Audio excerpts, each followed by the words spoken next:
Yes. Welcome everyone to the show. Sorry about that. Did you play that again? It's hard to get used to that. But hey, welcome everybody to the show. Welcome Yeah. to True City Fan TV, collaboration with Pitch Points. We're again doing a show together. Myself and my good friend Patrick, who's also a City fan, all the way from Ireland in Europe. Pat, my brother, how are you, man? Happy New Year. I'm good, man. Happy New Year to you too, man. I'm good. I'm all good. Enjoying the new year, and hopefully we continue working on more and more videos. I've noticed we're not fans of reactions. We don't do a lot of reaction videos after the match.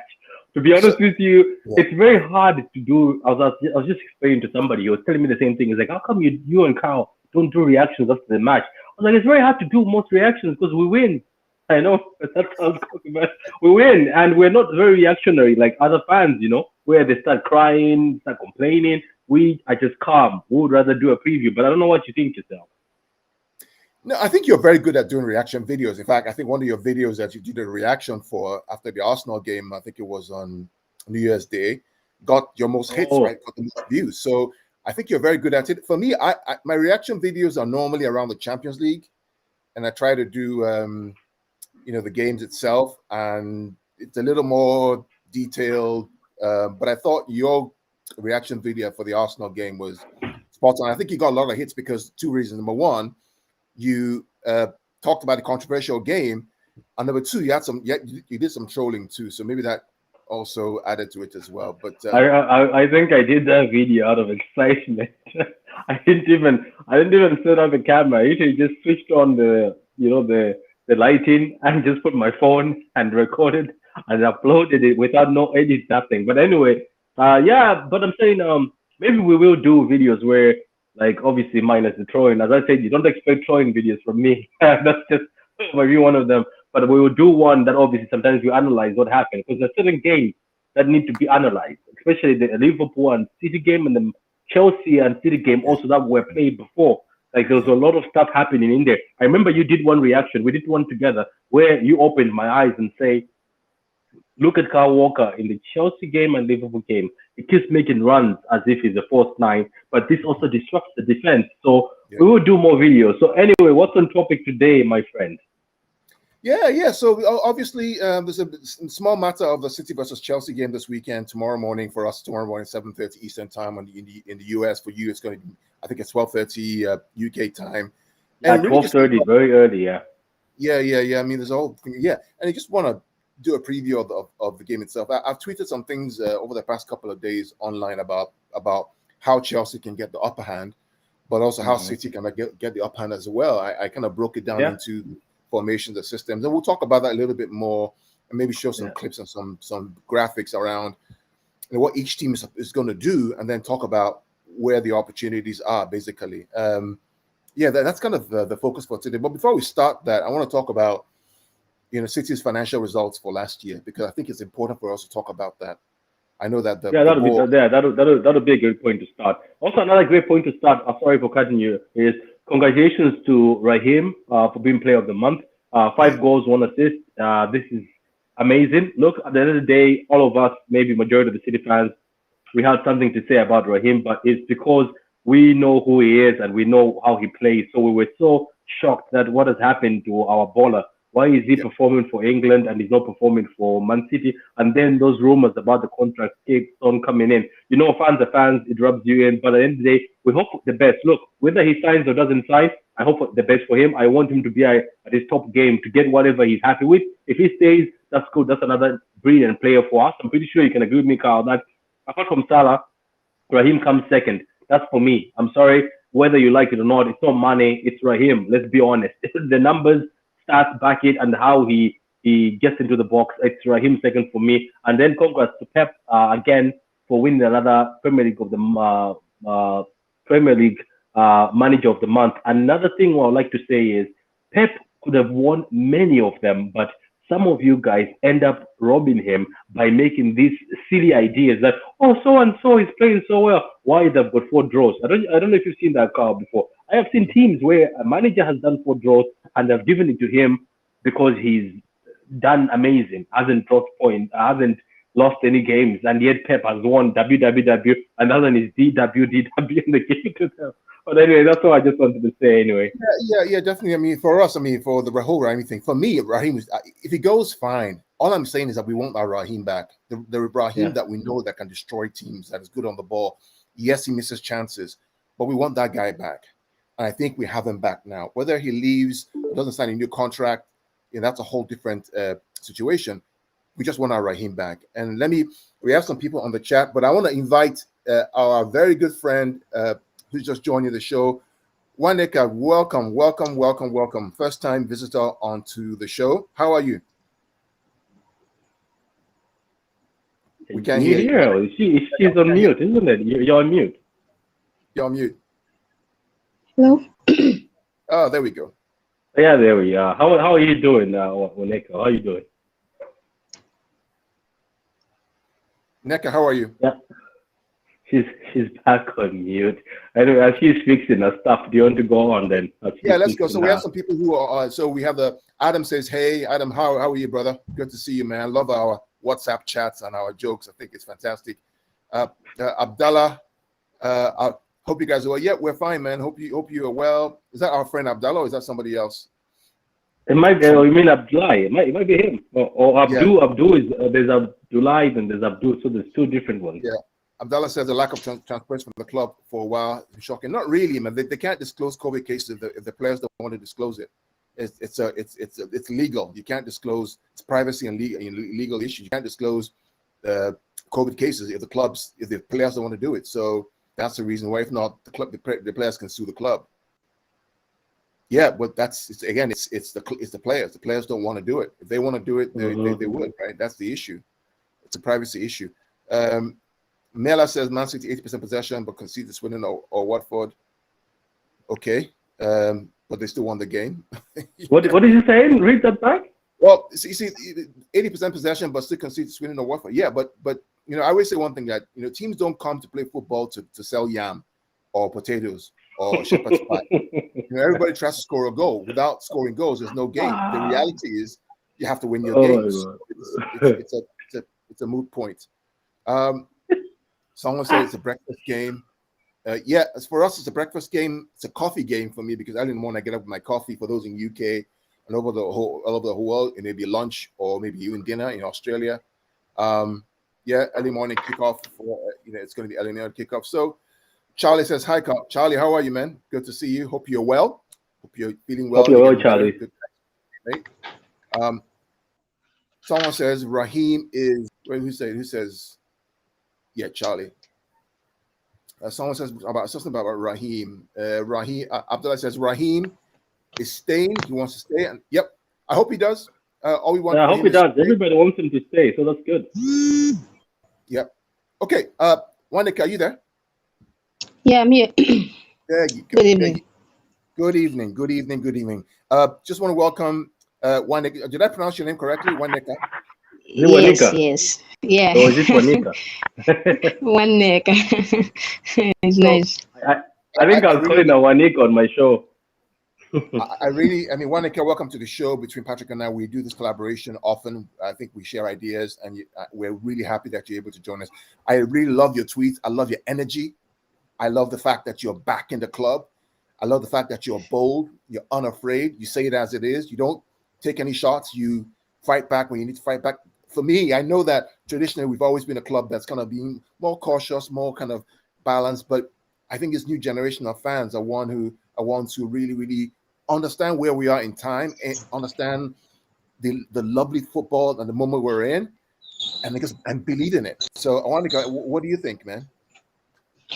Yeah, I think our club is growing, year by year, and the fans we are getting more confident by the year, by the season, and with this, I'm very sure that we are going to move higher, while Man United move lower, and that's what we want. And and I'm sure that with time, and I also have this confidence that Pep is going to stay longer, given if he has all these signings like Haaland, and our fans, will like it if all these signings comes through, and Pep is happy. He might stay.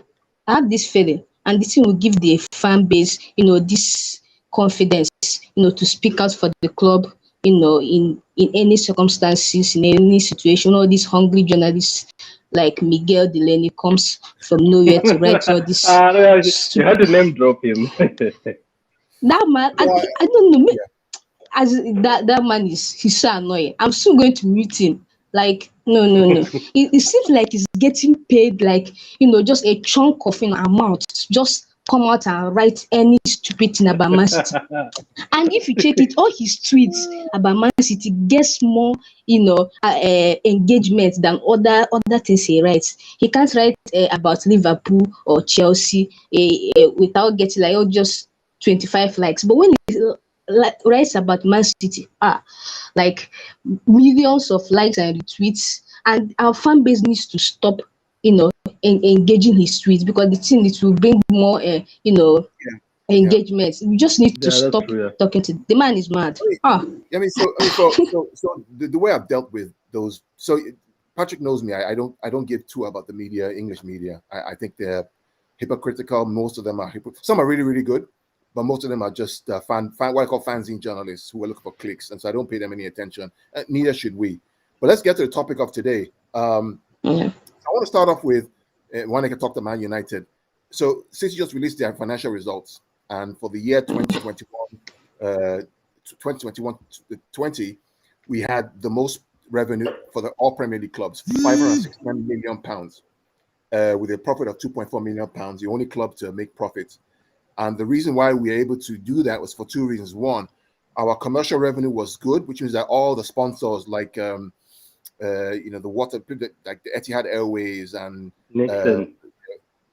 those sponsors Nixon were or something, yeah. But the key increase was what we call is broadcast revenue. And that's because the reason why we beat United was because we got to the Champions League final. Yes. So we got more money because of that. And also we finished higher up the table of the Premier League. And so that broadcast revenue was £297 million, which took us beyond United, beyond Chelsea, beyond Liverpool. The matchday revenue was only £700,000, which is because of the COVID situation was limited. But because of the broadcast revenue that we're able to accrue and win because of Champions League and the Premier League and going for all the competitions, that's why we were number one in England for financial success last season, which is massive. The only club, I think, top four clubs actually declare a profit, £2.7 million out of all the clubs in England. Ade, welcome, man. Hey, good to have me. Can you guys hear me? Yeah, we can hear you, Ade, Yeah. loud and clear. Yes. Nice Yes. outfit. Love the outfit. Oh, thank you. Okay. Ade, we coming in have from for the first, Waneka joining us all the way from Nigeria, correct? Or where are you, Waneka? Yeah, from Nigeria. Hello, There we Ade. go. Oh, nice to hear from you, Waneka. Yeah. Am I saying Ade, that right, Same here. Waneka? So let's talk about so welcome, Ade. So what are you guys hearing, Waneka, Ade, Patrick, about the pre-game noise from the media, from Chelsea fans, from Spaces about the game? How are they bigging themselves up for this game? What are you hearing in the background, the chatter about this game tomorrow? I'll start with Ade, with Waneka, and then Patrick. No, we go to Waneka first since I'm a Okay, regular great. here. She's new, so you can go ahead. All right. Thank you. Right now with our form, people will say Man City will win. Just like the last game, everybody was shouting Chelsea, Chelsea because they were in hot form. So, but we ended up winning the game. Right now, if you ask anybody now, they will tell you Man City will win. But right now, we don't even know how the starting lineup will be like because we've not seen training peaks. They are keeping our COVID situation hush hush. Pep is keeping everything secret. So we don't even know how things are going to look like. But the preparation has been going on, as you know. Everybody is saying Man City, but Tuchel said the last game they had with us that he made a mistake, that they gave us too much respect. So he's going to change his game plan. I don't think he's but since Christensen has COVID, I think he's going to go with a back three because he has to protect Malang Sarr. People, the Chelsea fans, they've been hyping the guy up, but I don't see anything good in that defender. He just played against Spurs, and they thought he's the next thing since John Terry. But he played against Tottenham. Tottenham, they always be Tottenham. So I think we are, as the people are talking more about Man City winning the game, but everybody, we just have to have that winning mentality. So I'm sure we are going to, Pep, as always, he has a plan, and I'm sure he's ready for Tuchel. And the noise everywhere is Man City are going to, come out on top, and I believe so. Ade, what are you hearing? So I haven't really, like Waneka was saying, I haven't really seen any. I usually get, like, when I go on Twitter, I can see like the training pics and videos. I can kind of tell who's going to be playing. I don't know who's going to be playing. I don't believe. Well, this is just me. I don't believe any of the senior players are still going through COVID. I think we've had enough time to lapse where they can actually come back into the game if they had COVID when they said they did. But I don't know. But as far as the game plan, that I don't think it's anything we're worried about, to be honest. I mean, they're touting it to be a big game. It's not a big game for City. This is only every game Chelsea plays from now to the end of the season is a big game for Chelsea because they have to win. There's no pressure in City. We have we're ahead by 10 points. So we can afford to lose 2 games. Not saying that we're going to, but we can afford to. So the pressure is on them. And they also, I mean, Tuchel knows the way he played us last time. He can't do that if they want to get a result. You can't play 9 defensive players and all sit in your half. They're going to come out. They're going to come out and want to play football. But that's also playing into their hands. When you come out and play football with City, you're playing into their hands because they want you to do that because they want to play around you.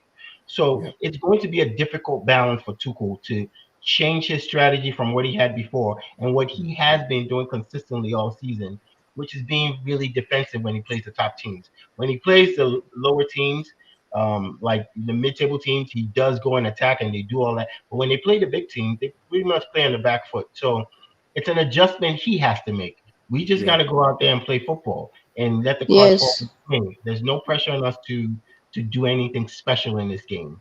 So I'm going to be honest. I don't count this as a big game. I'm not even worried about it, whatever the result is.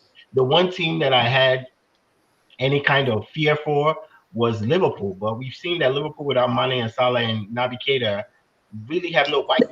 So I'm not concerned about this game that much. Yeah, I mean, I was on a space today, Twitter space today, with Patrick, and there was one Chelsea fan, and I have a lot of friends who are Chelsea fans. My best friends are Chelsea fans, both here and in Nigeria, so it's mutual respect for what both teams. But there are some of them, like there are some in the City fan base who are just absolutely off their rocker. I mean, this guy was just going. You would have thought that they were 10 points ahead and 11 goals ahead. This guy was just talking absolute garbage. I'm like, dude, you do realize that, at the start of the season, you guys and the media all said this season, because of Lukaku, because of all these players, it's your title. City don't have a striker, they don't have this, they don't have that. City is probably going to finish third. Now we're halfway through the season, anything could happen. Yeah. But here we are, halfway through, and they're 10 points ahead, 11 plus 11 goals. And I said, look, while Chelsea are a very good team, there's no doubt they're a very, very good team. In my opinion, they're a cup team. And that's not a negative, right? That's saying that the way they're structured, the way they play a 3-4-3 or 3-4-5-2 is brilliant for cups. Win a one-off game in a cup, you get through and you win. In a league game, when you're playing against a Liverpool or a City who play 4-3-3 expansive, it's very hard to keep that role for 38 games, which is why for the top four against United, against Liverpool, against City, Chelsea have not won one game of all the top four. Even West Ham, they haven't won one game. Now, against the smaller teams that one-off game, they can beat them. But against the big boys, they haven't yet won game. They have 2 points out of like 9 points against the top 4 or 5. Now, Yes. win tomorrow, they could because it's a one-off game. But for 38 games league, it's going to be very, very hard to play like that for 38 games and win. And this guy was just completely off his rocker, talking about like, dude, I ain't arguing with you, man. Just look at the facts. Yeah. Right? Start of the season, City were 6 points behind you. City have not gone 16 points more than you've accrued in the same games over time. So, Patrick, what are you hearing, man? Are you hearing anything? No, man. I was just listening to a few people on Spaces. At the end of the day, when there's a big match like this, everybody's on Space, talking their own stuff, trying to bring their knowledge to all the games. Majority of the time on the Spaces, people were not talking about the actual match. They were deflecting, throwing things elsewhere, saying, "Oh, City have an advantage because of COVID, no COVID cases." Now, the one thing that's annoying me, Ade and Waneka and Carl, which I have seen on TV, is Klopp and Tuchel now, right, have started not talking about their own games. They started talking about City and COVID cases. They say we're so lucky that we did not have enough COVID cases and we didn't have enough injuries. That's why things are the way they are. Now, for the past weeks, we've been missing players. Yes, we are keeping quiet. We're not actually saying it out to the media who has COVID cases. We're not crying like the rest of the league. But I've noticed Tuchel and Klopp now see that they've been defeated somehow. Or I know it's not over yet, but they feel like they've been defeated. The only thing they're talking about in the media, even when they're talking about when the journalists ask them that, what about you? What's with your cases? They are diverting it to City. So that's what Tuchel said today. Apparently, he said, we have been so lucky. We've been the luckiest team. But I haven't seen anybody lucky. We had Zinchenko out. We had Foden out. We've had everybody out. We have Gundogan out on injury. We've had De Bruyne injured. We've had COVID cases when we've played weaker teams, but we've managed ourselves to survive. So, look, that's what I'm hearing from the media. And this is actually becoming something popular. But the good thing about the media is I think they've stopped catching that. I remember I was watching ESPN and somebody said Tuchel and Klopp should stop making excuses. It doesn't matter if there's COVID or not. You just have to know how to manage your squad. Because let's not lie to ourselves. This is what I wanted to say on the Space, Carl. Everybody keeps saying, these guys, their squad is always sharp. What stops you from your squad being sharp? Your coaches, right, have favorites and they're not rotating. Pep rotates every week on my fantasy team. I'm crying. I'm like, why? Where is Jesus? Where is so-and-so? But Jesus was very good last week. Guess what? He rotates. Why, if you look at Tuchel, it's the same people. He forces them over and over again. Saul is a baller. I'm sorry people keep saying Saul is bad. He's not bad. He's a baller. But give him games. Give him like 20 minutes. Oxlade-Chamberlain, give him 20 minutes. These players will help you. Somebody said Minamino has to be binned. No, don't lie to me. That guy is a talented player. It's just the fact that your coach plays Milner instead of playing Minamino, giving him a chance. Origi's on the bench. Why don't you give Origi 20 minutes? Why don't you give Curtis Jones 20 minutes? Why should you always play Henderson, this and this, or who this? Why should you always just post Kante? Why don't you rotate with Kovacic? And the Kovacic after that, Saul, Kovacic, Jorginho. You've got 4 midfielders. You can rotate over. But no, what does your coach do? He plays the same guys until they're tired or injured, and then he starts thinking, oh, Saul, save us. Like, that's unfair. I don't know about you, Carl. If I was a coach, even I'm not a coach, but I'm pretty sure it's normal. If I keep playing the same team, they're going to get fatigued. They're going to get injured. So why should I expect, let's say Adi is a sub, right? Why should I expect Adi to come in and just be sharp? You know what I mean? You haven't played him for months. You haven't even given him 10 minutes in a game when you're winning 4-0. So, guys, stop crying about this whole thing that the only reason why City are doing well is because the squad is sharper. You can make the squad sharper. Why don't you make Oxlade-Chamberlain sharper by playing him 20 minutes? If you knew Salah and Mane are going, why were you not giving Oxlade-Chamberlain and Minamino minutes, 20 minutes when you're in the game? You were not. Your coach kept on playing the same people, and he plays Milner, who's 50 years old now, I'm pretty sure.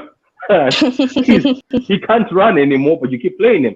So that's why I keep hearing from the opposition teams because the coaches have started making excuses about COVID. But look, in this game, everybody has been hit by COVID. Everybody's struggling with injuries, but it's just that Pep has figured out a way to do managing the players in a way where he knows that if I call Raheem, he's sharp because I played him 20 minutes last week. If I call Foden, he's sharp because he played the last game. And if I call Mahrez, he's already sharp because he played the cup game. That's what it is, man. Well, I agree with you. I mean, Certified just joined us. Certified, how are you, man? Just joined us. Certified is another guy who I follow as well. We follow each other. He's also a City fan. And Certified, how are you, bro?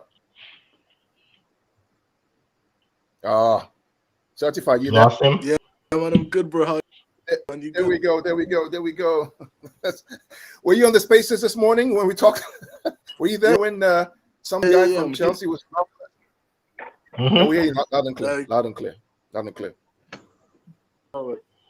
So let's talk about what we think Chelsea is going to do in terms of setup and systems. Certified, I'll come to you in a minute. In that space.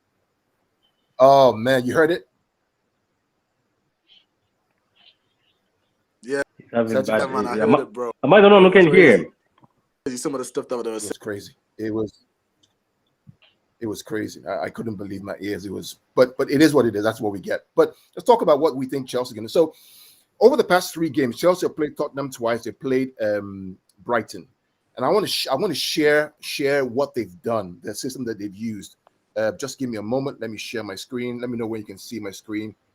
Let's share entire screen. Let's see. Let me know when you can see my screen. Hold on a sec.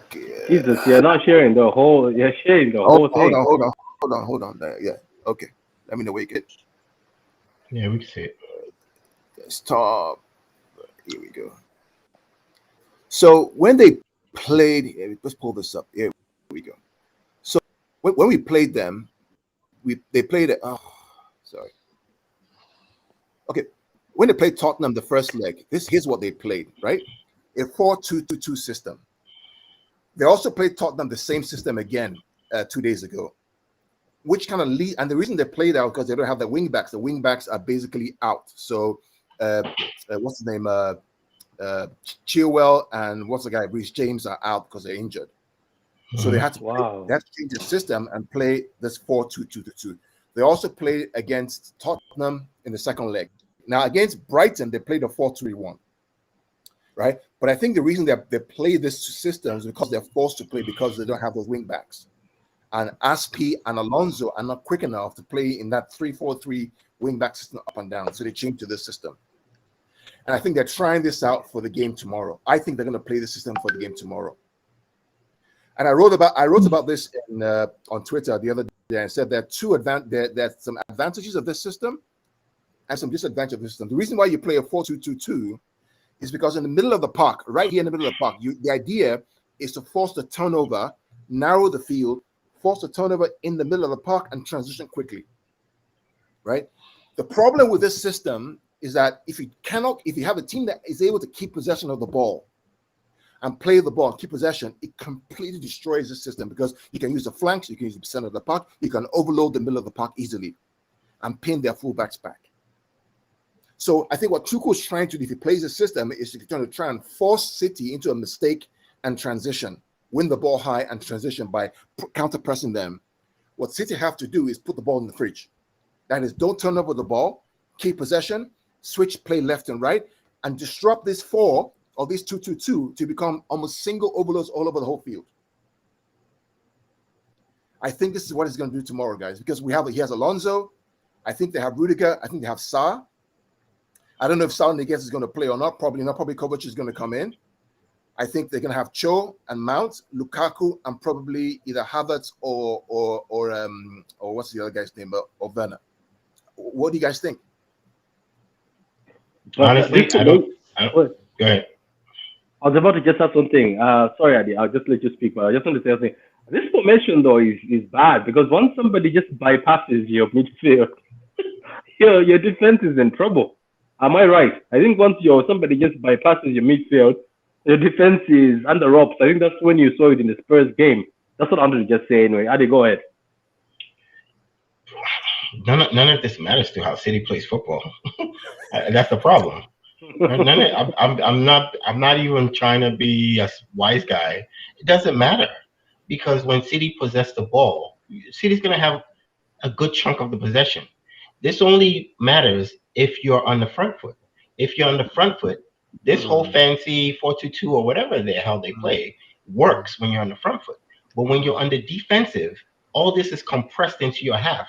So whatever they think is a 4-2-2 is not going to look anywhere near a 4-2-2. You're going to have guys running everywhere.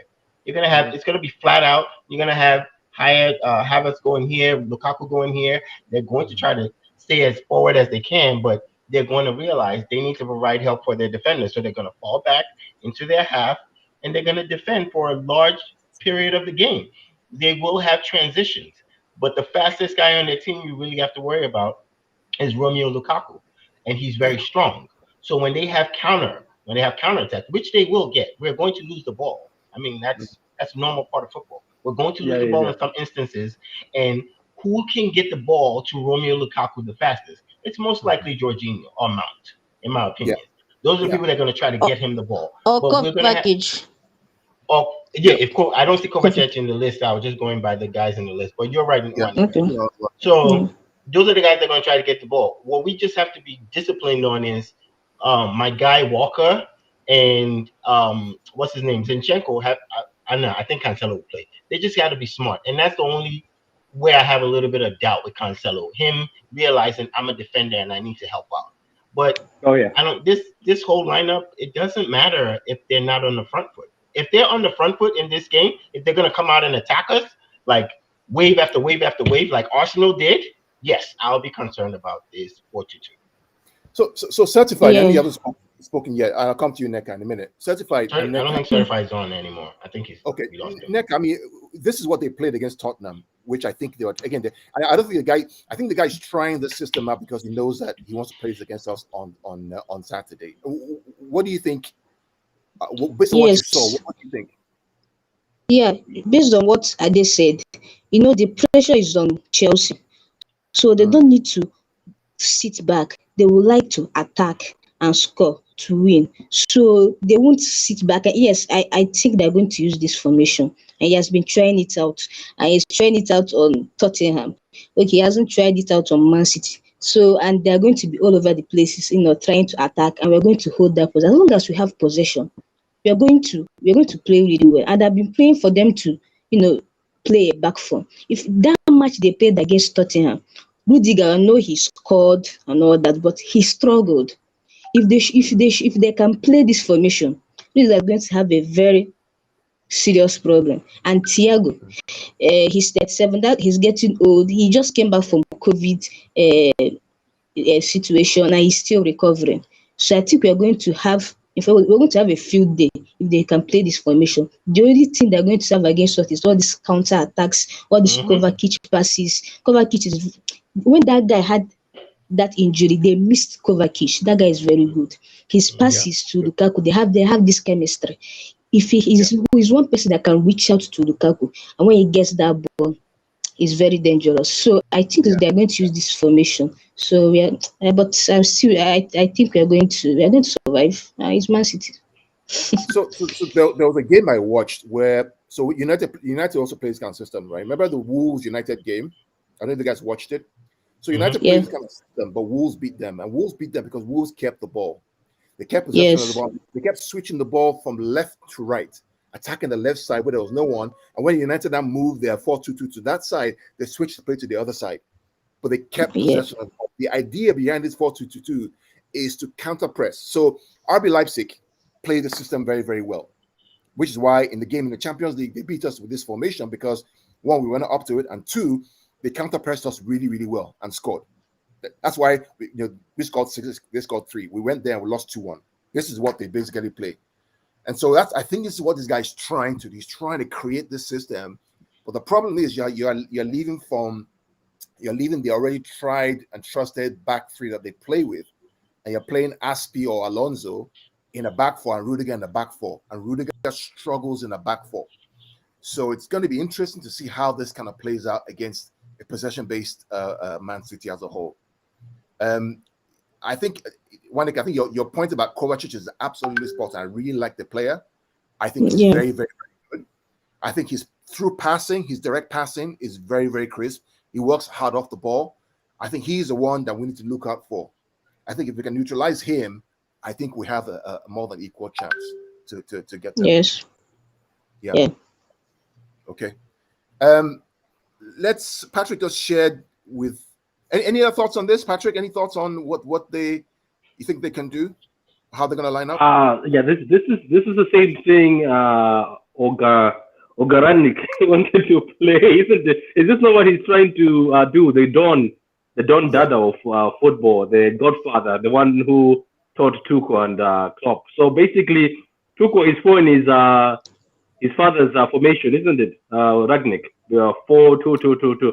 But somebody said this, that it's a very risky formation. I remember when United were playing.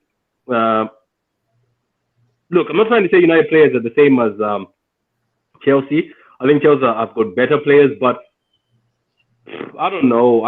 This formation, I'm not a fan of it. As I said, this is a formation where as soon as you get bypassed in the midfield and flooded, you're done for. And especially Rudiger in the back four, I'm enjoying him being exposed because he's panicking. I think Waneka said it on her post saying, I can see Rudiger is getting exposed now. I think you posted this on Twitter saying exposed in the Spurs game in the back four, which everybody I think wants to see, because I kept on telling Chelsea people that your coach keeps playing a back four, a back five because he's scared, or a back three with the wing backs because he's scared of your defenders. They can't stand in the back four. So you can't be saying your defenders are the best and putting them out there, because it's people like Van Dijk and Diaz, Laporte, John Stones, Matip, who sit in the back four and make it stable. While Rudiger, I don't think he can command the back four. I have seen him hold 6 against City when he was in the back four. Let's not forget, remember?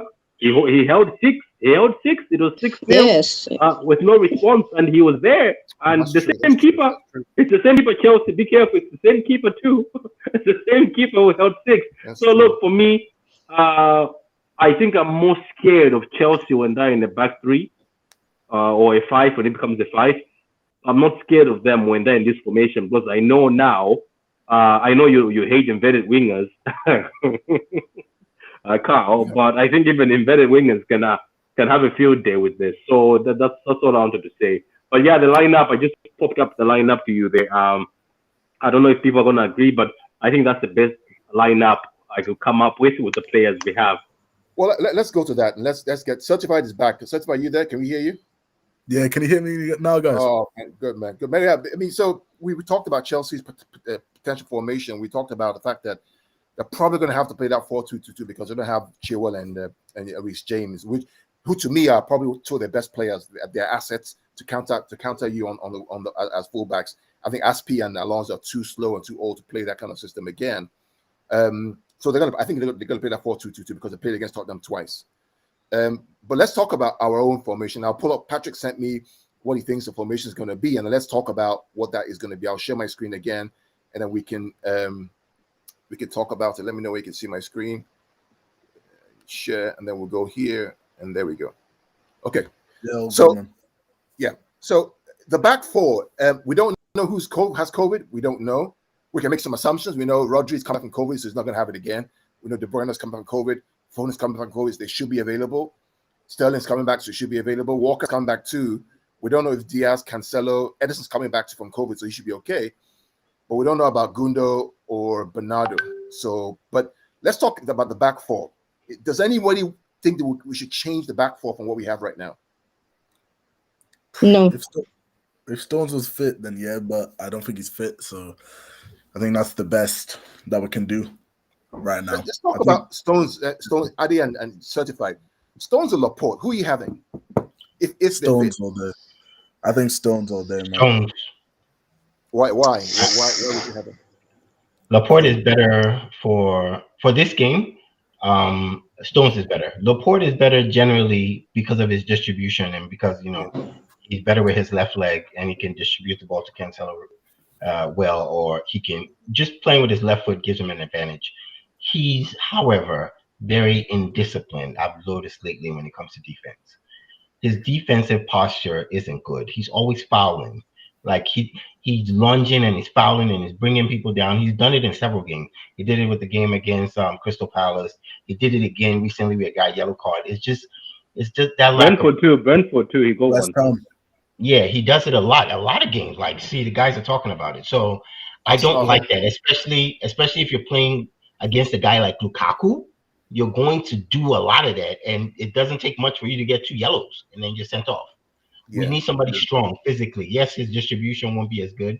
I would pick Stones. I don't know about his health issue, but I'm with G Certified that I would go with Stones if Stones is healthy. Stones and Diaz, that's a perfect combination right there. But if we have Laporte, we don't have a choice. No, sorry, just to go on that point, because you know what it is, right? No, because I don't want to seem like I'm bashing, obviously, my own player, like Laporte. Obviously, I rate him, but I just think that it's just at the end of the day, I think we're just playing them because we don't want them to leave. And I think that's not a good idea. You should have the mindset that if you want to play him, because he deserves to be in that. Obviously, he deserves to be there over Nathan Ake. But if he's fit and he's available, I just think that Stones, he can also play out from the back. And I think they have a better partnership. And I think that John Stones is a better complementary centre back. I think Laporte maybe is better as the main centre back when he has to be the main guy. Maybe that's when he performs better. Maybe he has more pressure and he performs on that level. But ever since he knows that Diaz is the main, like we haven't kept a clean sheet. I've even kept a clean sheet in the Champions League. Maybe one. Like we haven't even kept that many clean sheets in the Champions League. Obviously, Premier League's different story though. So they need to fix up.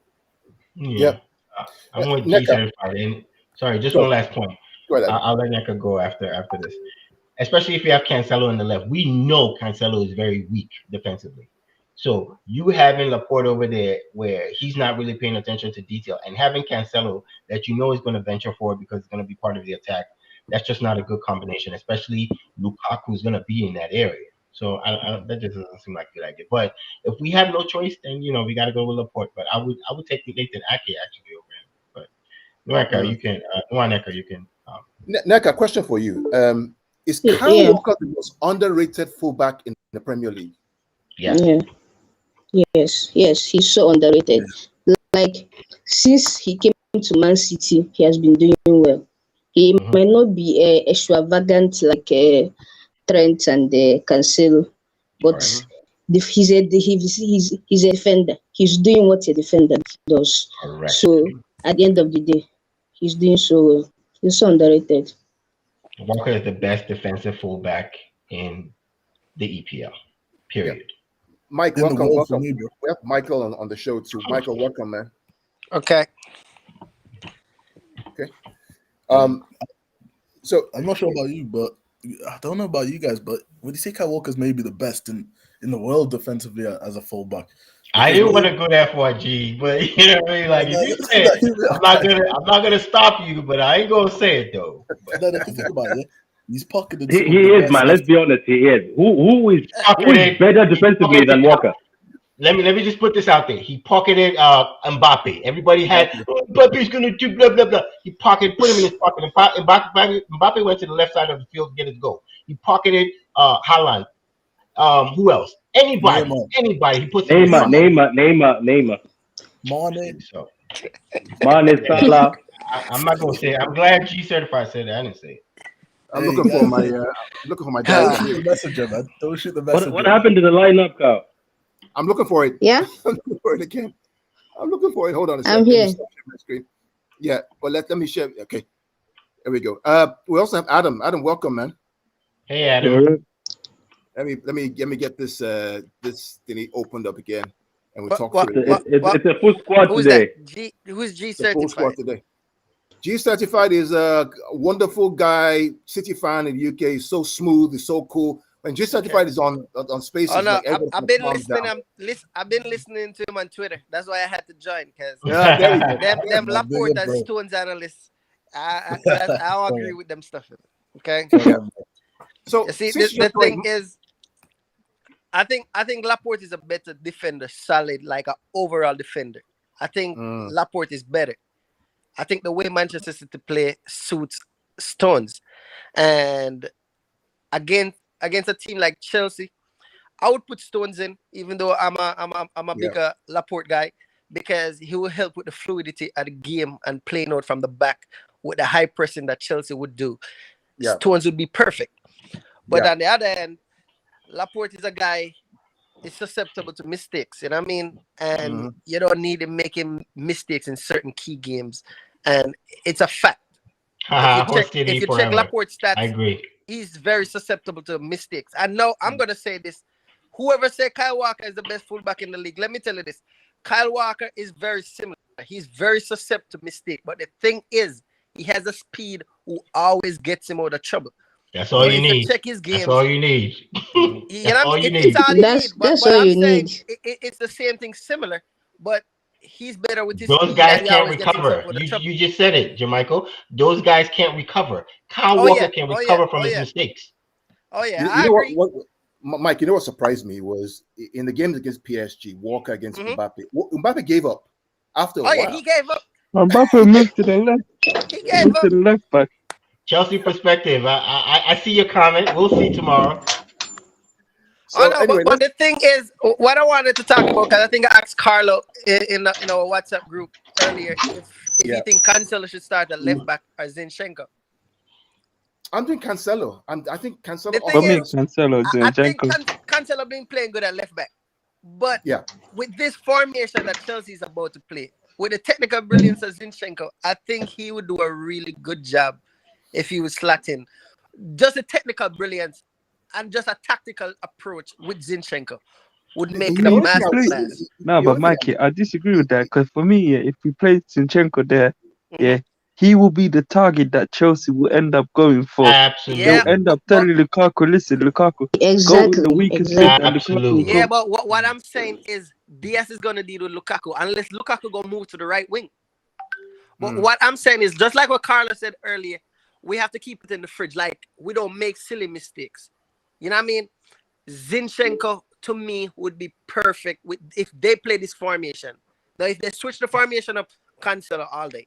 But this formation, the 2-2-2-2-2-2 stuff they got going on, they're gonna have Manchester City gonna have a field day with them. They're probably gonna end up playing their 3-4 whatever formation that they normally play. I don't think they're gonna play Lukaku. They're gonna play a false nine system. Adam and Mike, let's give you the floor.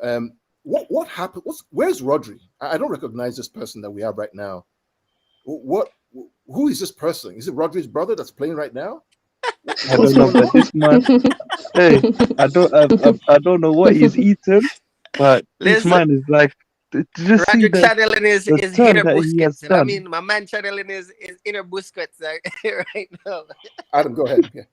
A boy look good. He looked good. Adam, go.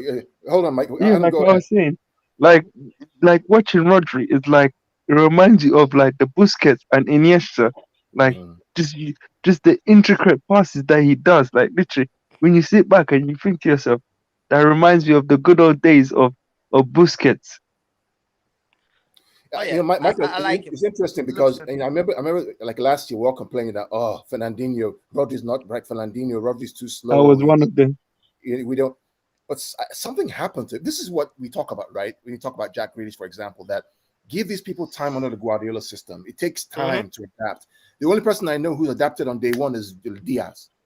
And maybe Diaz, maybe because Diaz is a defender, so it's easy for him just to tackle and block. But when you're playing in the midfield role or as a striker role, it's so hard to play that system that Guardiola has in place, which has given which means that Rodri has to take time to get adapted to. That's why with me, I'm not gonna judge Grealish within his first season.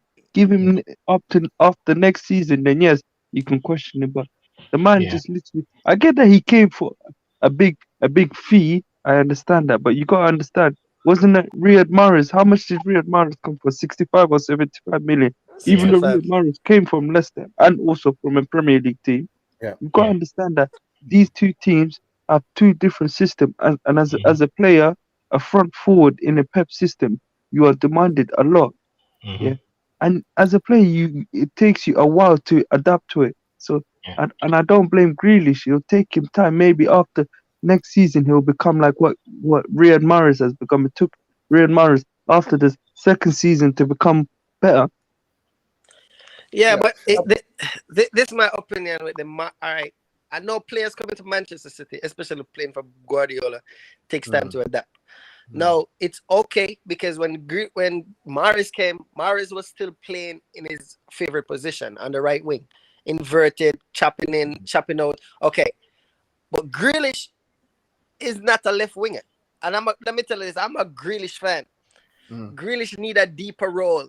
You know what I mean? Where he can string passes and string play and glide with the ball and travel with the ball. That's what he loves to do. But him being up there and the last man up there, he needs somebody to play to. No, but I've got a question for you, Mikey. If you're gonna do that, then who would you drop? Then who would you that's drop? what I'm saying. I'm saying Gundogan and Bernardo is undroppable. And I think that's the two best position he can play in. But the thing is, I think when we're rotating, like when we're resting Gundogan or Bernardo, I think Pep Guardiola should give him a chance to play there. Like try him out. You know what I mean? And just stop putting him on the left wing. We see him on the left wing. We know he can cope with some team and he cannot cope with the others. But try him in his best position. Because I know we never buy him to play him on left wing or right wing or center forward. Mike, I think you're right. I think one of the things I've noticed is David Silva started on the wings and moved central, right? What Pep does sometimes is that he will start you on the left side of the wings, and when he's confident you can actually play central, like Foden, he cannot bring you central. Because to him, the middle of the field is the most important part of the field, the engine of the field, the midfield, right? Which is why he trusts Bernardo, he trusts Gundogan and Rodri to play that three. When you play Jack Grealish, because he doesn't understand the system well enough yet, he may struggle and lose the ball. So let's give him time to see what happens over time. I think ultimately he's going to replace Gundogan in the middle of the park. That's exactly what I'm saying. I'm telling everybody. Is it me or is it when Grealish is on the ball, he tends to slow the ball? Is it me or have I just read that? What I hear, Adam, is that he's been told to do that, right? He's been told to keep the ball, look for the open man and pass the ball. Don't lose the ball. That's what he's been told to do. So while we get frustrated when he runs and he stops, that's what he's been instructed to do. You know, in Pep, if you don't do what he said, you're off the team. Yeah. Now, Foden, on the other hand, is instructed to go for and be dynamic on the left-hand side and use his space and trickery to get into the box and score a goal. But let's talk about the front five for the game tomorrow. Waneka and Certified, let's come to you. Is there any debate about Bernardo and Gundo starting in the middle of the park with Rodri? Anybody else you can think of? Or should De Bruyne and Gundo play in the middle of the park? No, I always like De Bruyne up front. I like him up front. I like Bernardo in the midfield, where we can be dishing out his. What's the reason for that? Give us a reason for that. Why do you think that? Yeah, if you remember the match against Liverpool at Anfield, Bernardo ran the show in that midfield. His distributions were excellent. So if Chelsea can play that formation against us, we need Bernardo to distribute those balls to De Bruyne or Sterling. You know, when Sterling stays in his favorite position at the right wing, his runs can be, magnificent. You just give him the ball. So if Bernardo is there, he can just, all those crisp passes. It can make a lot of sense for Foden and for De Bruyne. And De Bruyne, once he's in the final third, he can be very clinical. So I like this formation. I like him up front, and I like Bernardo in that midfield with Gundogan to hold up the tempo in that midfield. So I like it that way. Certified, coming to you, right? There's an argument to say that what De Bruyne offers us, the dynamism, the quick passing, the long passing, the quarterback style. Bernardo offers more control, short passing. Do you think it's riskier to put De Bruyne in the middle of the park against Chelsea in a 4-2-2 where they want to transition the ball? I think, when it comes to KDB, because he's arguably, even though Bernardo's been the best this season, he's still the best midfielder. And I think that on his day, you're going to need a guy to take those risks, especially against Chelsea, because we're not, even though the stats might say otherwise, we all know that we're not really that clinical. And, sometimes the goals, we can be clinical, but we're not as clinical as what we used to be. And we can miss a few chances here and there. And it's not always going to be rosy, especially against this team. So we need that guy to take the risks and to make those passes that nobody else can be able to make. But Bernardo Silva, if he's there, he starts. If he's there, he starts. But it's Gundogan who I think will be dropped. That's who I think will be dropped. Even though I rate Gundogan, I think that this game you've got to start KDB. I just think I've got a plot twist. How about this? What if say what if Pep decides to do this, like where he ends up putting Bernardo in the false nine, and he puts Gundogan and not De Bruyne, sorry, in Bernardo's position? What? Imagine Pep does that. What do you think? Do you think he'll do that, where he'll put Bernardo as the false nine, and then KDB with Gundogan and Rodri? I just think it takes so much out of the game. Yeah. So What do you think about that? Adam, let's take 1 second to think about why this system will work, in my opinion, and maybe Sterling or Jesus. So if Chelsea play a 4-2-2-2-2, right? So they have two strikers up front, right? They have two strikers up front. What normally happens in the game is that Cancelo, who plays the left side, normally tucks into midfield, right? So all of a sudden now you have how many midfielders you have? You're gonna have Cancelo, Bernardo, Gundo, and Rodri as a 4 in midfield, counter pressing Chelsea's middle 4, 2-2-2. And the front two of Chelsea have to deal with 3 of Laporte, Diaz, and Walker.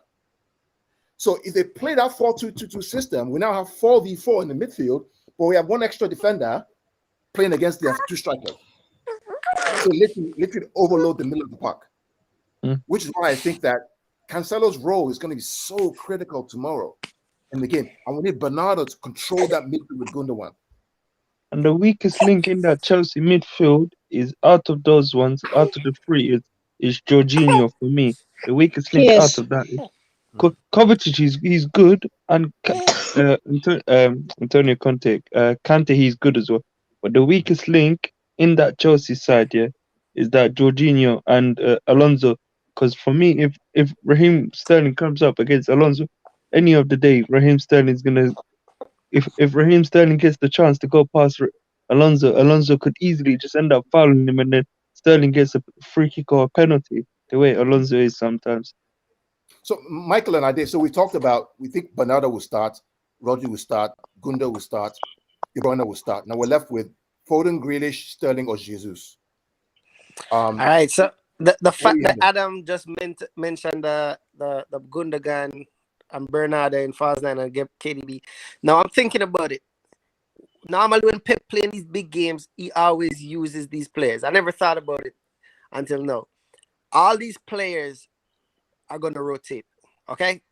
So now I'm thinking about it. We still can play Foden left, Sterling right, Bernardo center, Gundogan and KDB. Now this gives Bernardo the option to drop deep, and KDB can go in the false nine position. This can even allow Bernardo to swing right and Sterling come in center. Depends on how the flow of the play is. Now, all of these players are capable of interchanging all of those 5 positions, and this will confuse Chelsea. You know what I mean? I don't know if that's going to be the approach for tomorrow, but it's possible because we've seen it before.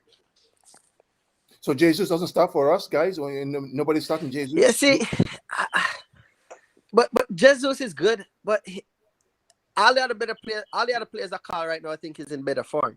Probably except Kevin. I think Kevin De Bruyne is in better form than him. Like all the other players are in better form than Jesus. And if anyone should drop based on what I just said, I think would be Jesus would be left out if they go with that approach. So I think the starting lineup, I'm going to disagree with probably everyone. Jesus is going to start on the right. There's a chance that when they make the subs, Sterling will come in, but Sterling always switches position because I think he prefers being on the left. But Jesus is going to start because if you look at the games we've played this year, Jesus in his winger role plays exceptional. And even Pep mentions it at the end of the game. He's exceptional in that role as a winger. When he plays as a striker is when he's not as efficient, which is what Pep has realized and why he plays him right on the right. So Jesus will start on the right. Foden, I'm not sure about this one. I think Foden gives us better attacking options than Grealish does. Grealish holds the ball well, gets a lot of fouls. He can draw a lot of fouls. If that's what we're going for, then I think maybe he plays Grealish. But I think Foden, so that's a toss-up, whether Foden or Grealish start on the left. De Bruyne is the false nine. De Bruyne roams a lot. So I don't see him staying there. He won't stay as a as a striker, but he'll roam a lot. I don't see it, but we'll see how that works out. Bernardo is going to start. I think Gundo starts. Rodri, of course, in the back 4, I think you have right. But I'm pretty sure Jesus is going to start on the right. Pretty sure. Yeah, the interesting. No. That's my original lineup. My original front 3 is Foden, Sterling, and Jesus. I was just throwing that idea in there because Adam threw it in the air, Yeah. and I just mobilized it. That's it. Well, the good thing about this is that this is a good problem to have, right? We don't know we don't know which one of the five. Don't know. You know, we have a front five that can rotate back and forth. And the beauty about this game, it's so perfectly set up, is because Who's Chelsea fit for have to tomorrow? come for Because them. apparently there's some of the first team players have COVID. So Yeah, we'll find out who they are tomorrow. But the reality is that Chelsea have to be the protagonists. They have to come out and actually play. They can't afford to draw the game, because if they draw the game, it's 10 points and one less game to catch up. So they have to come and which and I think this is where we're gonna win mentally, because they know they have to come at us tomorrow. Okay, and that will leave the game open. Now I always say any team that comes to play Manchester City will get demolished, like tactically, and we gonna win. Okay, they have to play, because they cannot play for a draw, so they have to play for a win. So certified. Here's what's going to happen. I predict what's going to happen, and let me know if you think it's right. Chelsea are going to come for the first 20 minutes. They're going to sit back. They're going to sit back. 25 minutes. Try to keep it to 0-0 till halftime. Then 60 minutes, they begin to open up. That's what they're going to try and do. So because Chelsea don't concede, I think they only conceded one goal in the first 25 minutes of every single game, right? We've scored many of our goals in the first 25 minutes of the game. So the idea is trying to keep City at bay for the first 25 to 30 minutes. Frustrate them, keep it 0-0. Then hopefully in after the break, let's try and hit them on the break, because they want to push forward.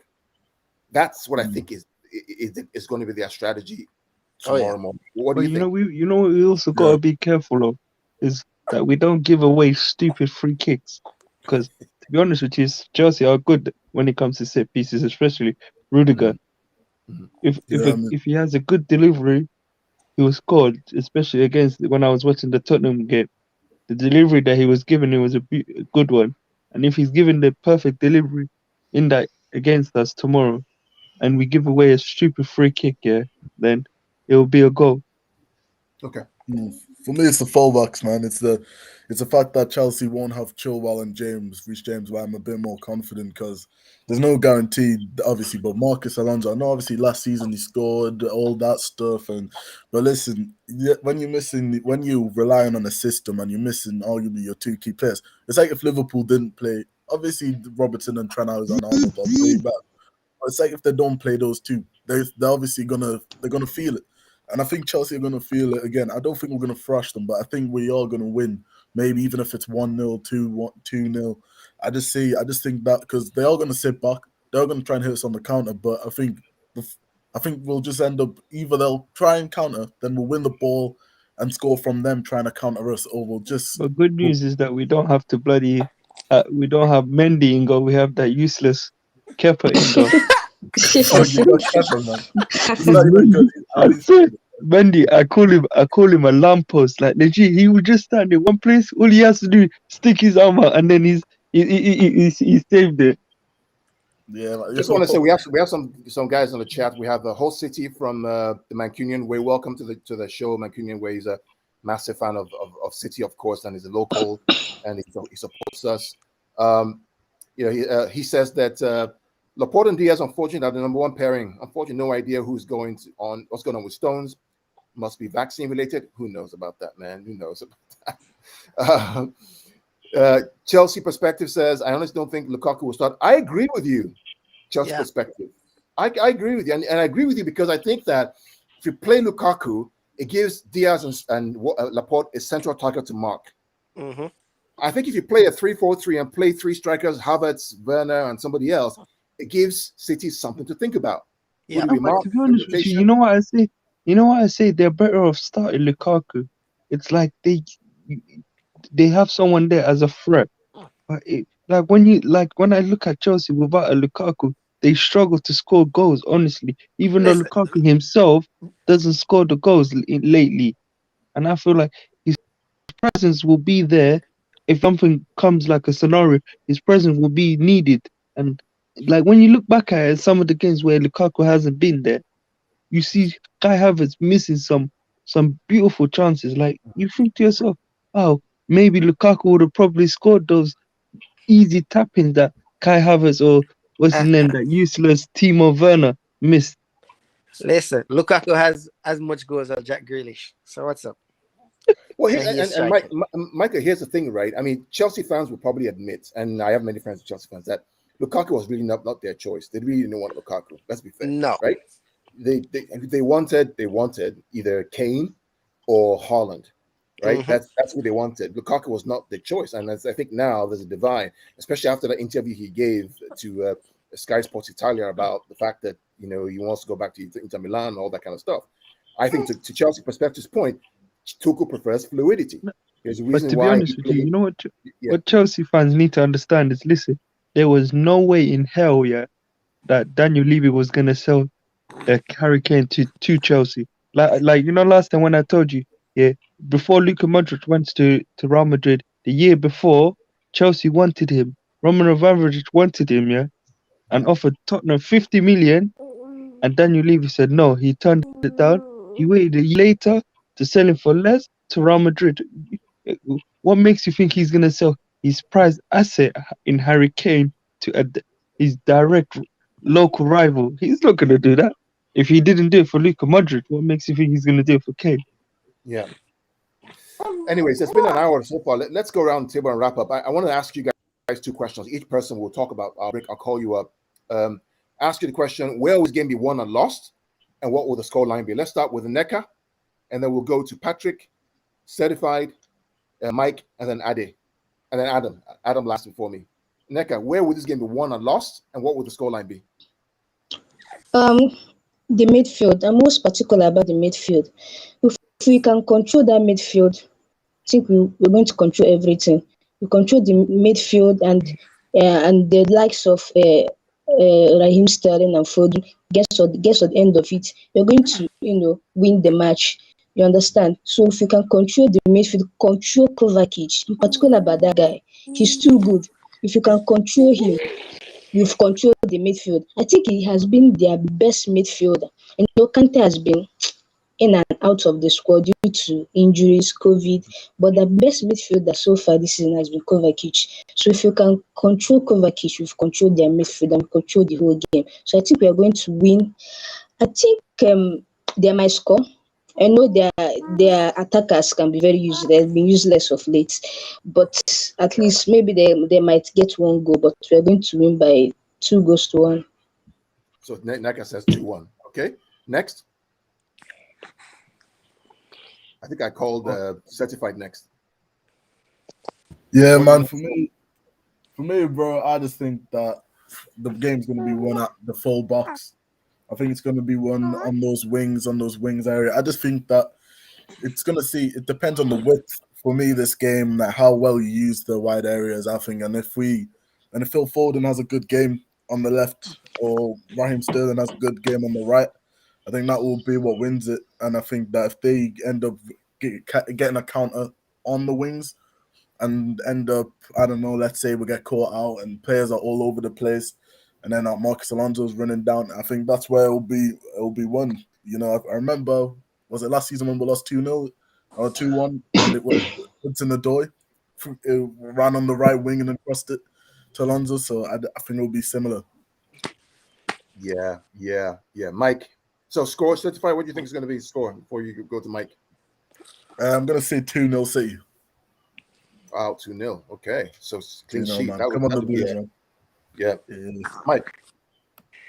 Well, my concern tomorrow is two players, Laporte and Edison. All right. This guy and Edison. This guy and Edison. I don't think we're gonna keep a clean sheet. I just feel like Laporte gonna make a silly decision and Edison gonna be coming out for unnecessary reasons and causing some drama. The previous game with Edison, hold on. I always think Edison think he ain't got nothing to do, and he always try to do something to be in the game. But I think we're gonna win. I think Sterling gonna have a good game. I think my standout play for tomorrow is gonna be Gundogan and Jesus if he plays. All right, because Jesus always deliver against Chelsea on and off the ball. He always have a good game.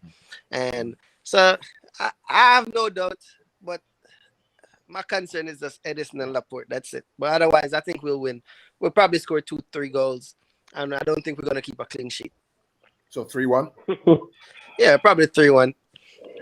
So Adam, let me give you a small twist. Who on Chelsea's side should we look out for? Who's going to be dangerous, and what will the score be for the game tomorrow? I think Chelsea players. Oh, you asking me? No, Adam. For Adam. Okay. What was the question? Who on Chelsea's side should we watch out for? Who's going to be the most dangerous player to watch out for, and what will the score be? To be honest with you, even though Kai Havertz hasn't been performing yet, I still feel like he could be a threat if he's given the chance to run through the defense. If he's given the chance, but where I feel like we've got to be careful is the midfield. If we win the midfield battle, then I'll say we win the game, and also be clinical in front of goal. When we get our chances, score the goals.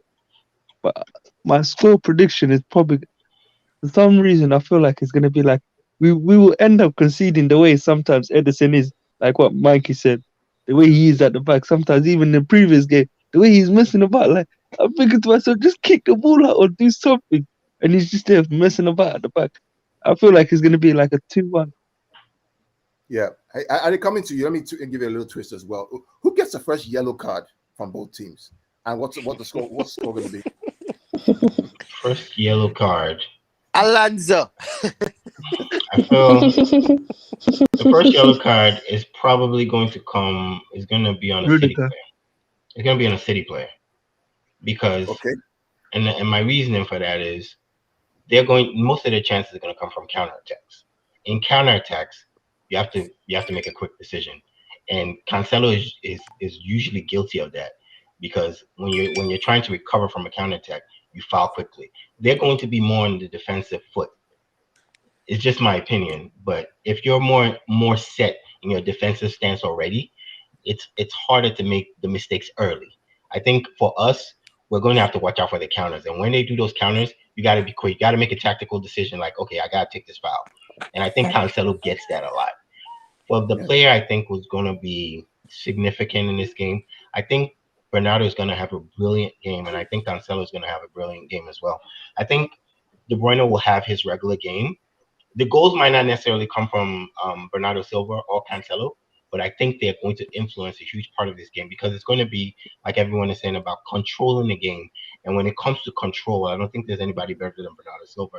And the way Cancelo can move the ball around, it kind of makes it difficult for defenders. So I think that's how the game goes. I think they do get a goal, like everyone is saying, because, I'm going to admit, Edison, sometimes he seems a bit bored in goal because, the ball's not coming to him. So it feels like, man, I got to do something fancy, and and then we have defenders that sometimes, man, they just. I think we concede a goal, and it probably will come from one nonsense set piece.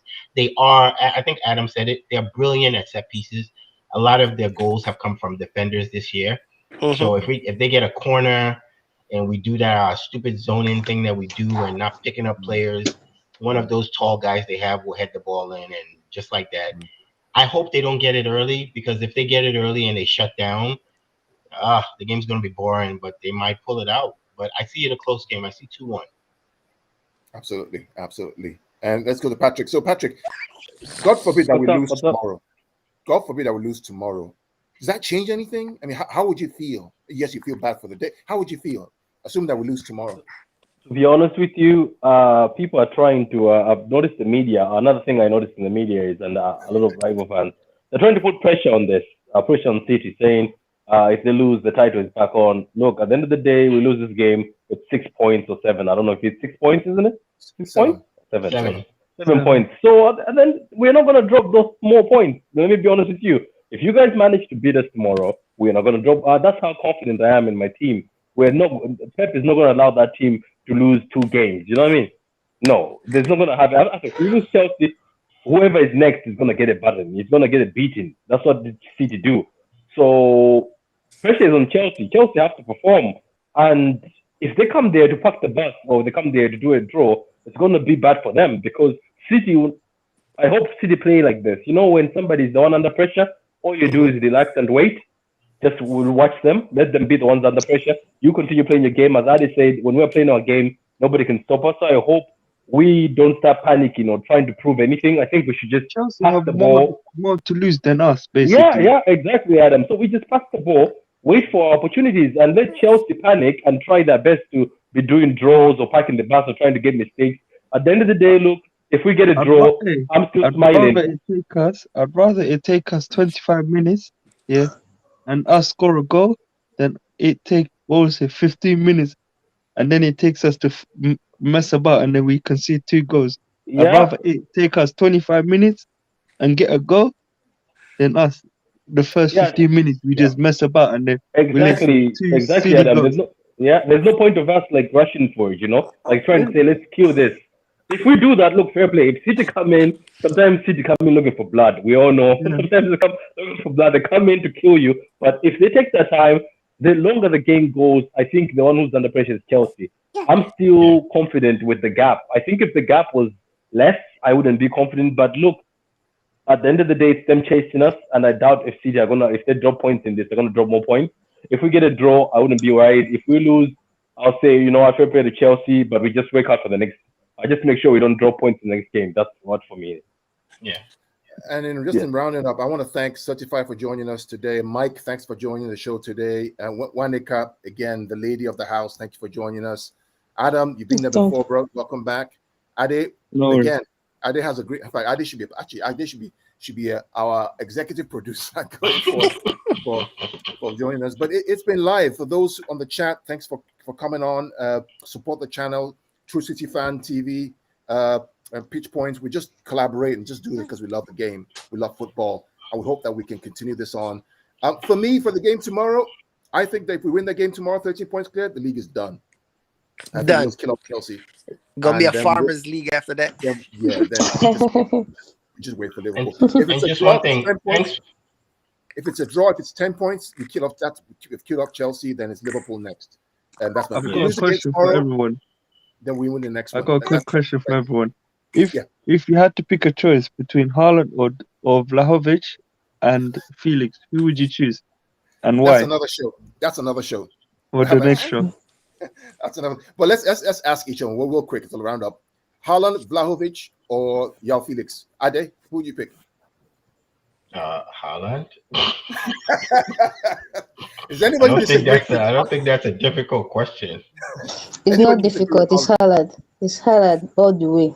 You have to choose Haaland above any other person. Yeah, man, it's Haaland, man. I want the same score, man, and do the meditation. What's his name? Vlahovic. That's how you call it. Go and sit down, I beg. That's him for me. No way. And I have my reasons why. No way. I don't need your reasons. No way. I said I have my reasons why. Stop it. But we'll talk about. I think that's a show that we'll probably do. Maybe after the Chelsea game, we'll do a show on. Oh yeah, we can do a show. I'm coming in all my stats, my facts. Yeah, you bring all your stats. Bring all your stats. Team than Haaland. We'll do a show. Go bring all your stats. I can't wait. Thanks everyone for joining us today. For the guests, thank you very much for coming to the show. We'll see you next time. And for tomorrow's game, Off the Blues. Take care.